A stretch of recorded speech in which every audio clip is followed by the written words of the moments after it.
And our top focus and we're on at this hour. ISRO has successfully carried out its second launch mission this month.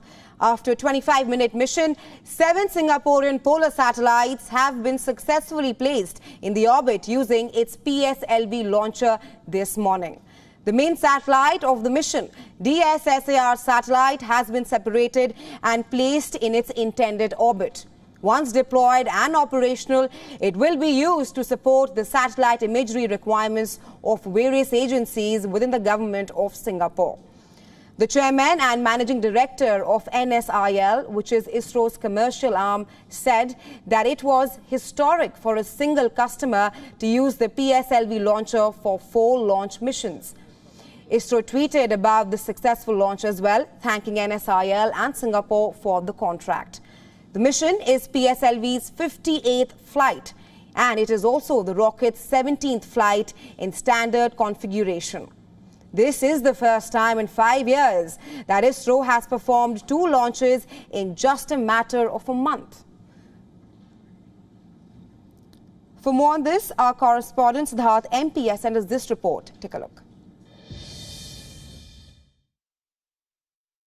It's a very rare occurrence that the Indian Space Agency ISRO launches 2 rockets in a span of 1 month. This is that occasion. So on July 14th, ISRO launched the LVM-3 rocket as part of the Chandrayaan-3 mission. And now the Pslv rocket is being launched as we speak. The Pslv is flying on a mission known as Pslv C56. And this is a commercial flight of the Pslv rocket. As we speak, you can see the vehicle lift off from the first launch pad of Satish Dhawan Space Center. This is a mission that is being facilitated for Singapore. 7 satellites are being carried on board this rocket. As we speak, you can hear the characteristic engine roar of the Pslv rocket as it soars to the skies.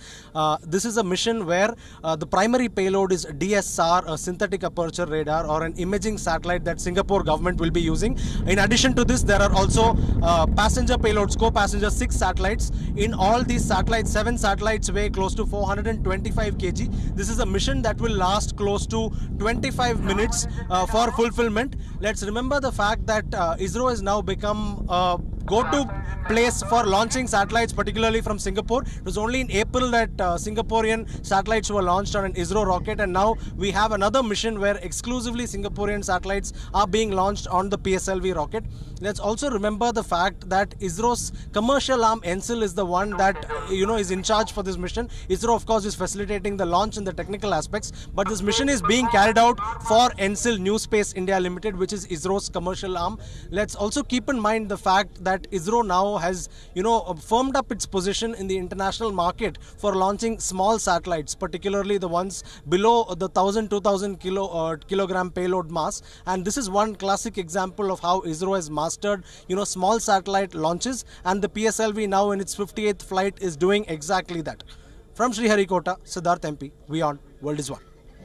And we're also now being joined live by a senior correspondent, Siddharth MP. He's joining us live from the Satish Dhawan Space Center, from where the launch took place. A very good morning to you, Siddharth. Now, ISRO has launched Pslv C56 to place Singapore's DSR along with 6 other satellites in the orbit. And Siddharth, this is Singapore's 4th mission with ISRO.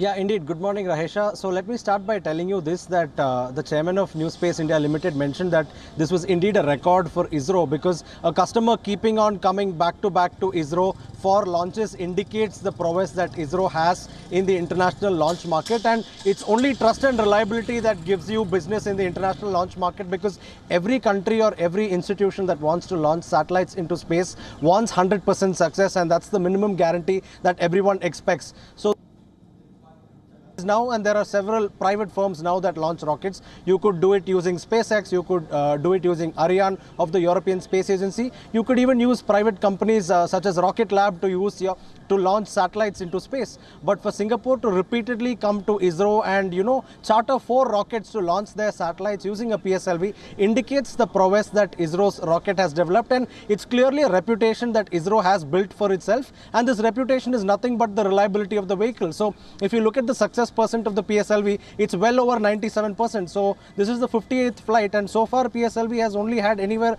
close to 3 failures in its operational history of more than 30 years. So this is what we should remember, this is why ISRO stands tall in the international launch market, particularly in the small satellite category. Absolutely, Siddharth. ISRO is also trying something new this time. It is trying to reduce the space debris with the latest launch. Tell us more on that. Yeah, so technically what happens is that when a rocket is launched, its uppermost stages, the ones that finally put the satellite into the designated orbit, they remain as space debris for several years. So it would be surprising to know that, space debris can last there for anywhere between 25 to 40 years. So a rocket's upper stage, which typically contains explosive fuels, remains in space for a long time. And there are thousands and thousands of such pieces of debris, large and small, that circle the Earth continuously. And this becomes a threat. It's a virtual traffic jam in space in certain orbits and becomes a threat for future rocket launches, future satellites. So that is why space agencies worldwide are looking at reusability. They're looking at aspects to reduce space debris. So what ISRO is doing this time is this particular rocket's upper stage, PS4 stage of Pslv, is in 535 kilometer orbit or 535 kilometers above the Earth's surface. Very soon, in about 90 minutes, ISRO hopes that they will be able to bring it down by using its onboard engines. They'll be bringing the PS4 stage, which is relatively safer, and eventually over the next couple of months or years, ISRO will be able to safely dispose of that stage, which means one piece of space debris is reduced. But this is a long-term goal that all countries and all spacefaring agencies want to pursue, to reduce space debris and ensure that space is accessible for all for the foreseeable future and even for the centuries to come, because space is the fourth frontier and there's no going back. Right, Siddharth, this is also ISRO's second launch in just a matter of 2 weeks. Can you also list some future missions of ISRO? What can we expect in the coming times? So indeed, this is a very packed year for the Indian Space Agency. Like you rightly pointed out, this is the second mission that ISRO is carrying out. So the last one was on July 14th. It's the high-profile Chandrayaan launch. And now we have the commercial mission for Singapore. Next up, we can expect a mission perhaps in the last week of August or in the first week of September. This could be India's own mission. This is Aditya L1. This is a solar observatory mission. This will be launched again by a PSLV rocket. This satellite or Aditya L1 spacecraft will be hurled into orbit around the Earth, and thereafter it will be pushed 1.5 million kilometers away from the Earth to a vantage point from where the sun can be studied without any interference, no occultations, no eclipse. So that is the next mission. And of course, ISRO is also working on a very crucial test flight of the Gaganyaan program, which is India's astronaut mission. So there will be a test vehicle that will be flown to test the ejection mechanism or the crew escape system. That is also expected in the next 1 month to the next 45 days. So very packed schedule ahead, and there are both ISRO's national missions that ISRO performs for India, and also there are several commercial missions that ISRO has lined up for the coming months. So like we discussed, a very packed schedule ahead. At least, we could see one launch every month for the next couple of months this year. Absolutely, Siddharth. Quite a jam-packed schedule for ISRO. But thanks very much for joining us on WION and sharing your insights with us on this story.